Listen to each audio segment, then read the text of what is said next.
वालेकुम दोस्तों, ड्रामा से मस्त मलंग की सेकंड लास्ट एपिसोड नशर की जाने वाली है। अब कहानी बहुत मजेदार मोड़ पे पहुंच गई है।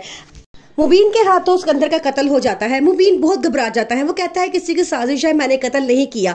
लेकिन पुलिस मुबीन को गिरफ्तार करने के लिए पहुंच जाती है। कबीर खान अब बहुत परेशान हो जाता है क्योंकि इस तरह अब कबीर खान के और रिया के रिश्ते में और कमजोर पड़ जाएगा। मुबीन जेल में होता है तो कबीर उससे मिलने के लिए जाता है और कहता है कि अब भाई आपने ये क्या कर दिया। आगे से मुबीन कहता है कि यार मैं तुम्हें किस तरह समझाऊं, मैंने कुछ भी नहीं किया, गोली तो मैंने चलाई ही नहीं, मुझे तो सिकंदर ने वहां पे बुलाया था और ये गन मैं अपनी सेफ्टी के लिए वहां पे लेके गया था, गोली मैंने नहीं चलाई है, कोई और है जिसने अपने भाई को कत्ल किया है। और वो चाहता है कि दोनों खानदानों के दरमियान कभी भी दोस्ती ना पैदा हो, दोनों खानदान हमेशा आपस में लड़ते रहे। कबीर बड़ा परेशान होता है। वो कहता है कि हमें उस आदमी का पता लगवाना चाहिए, वो कौन है, दोनों खानदानों को लड़वाना चाहता है। अपने भाई की मौत पे अब और भी ज्यादा गुस्से में आ जाती है। अब वो नहीं चाहती कि किसी भी किस्म का कबीर से रिश्ता रखे क्योंकि पहले उसके बाप को और अब उसके भाई को मार दिया गया है कबीर के खानदान की तरफ से।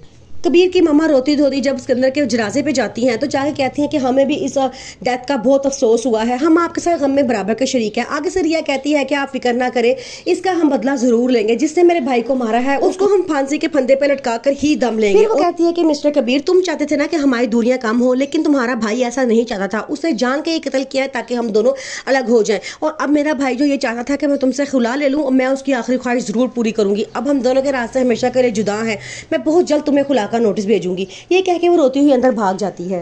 इस सारी दुश्मनी में असल कसूरवार अस्मा है। वो नहीं चाहती दोनों खानदान के दरमियान दुश्मनियां कम हो।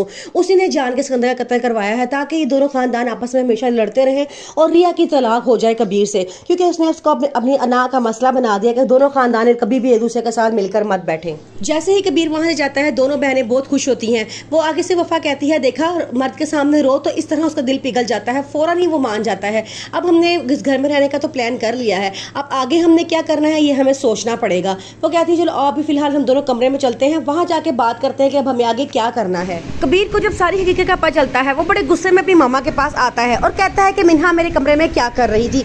मिन्हा रोना धोना शुरू कर देती है और कहती है कि मेरी नीयत गलत नहीं थी।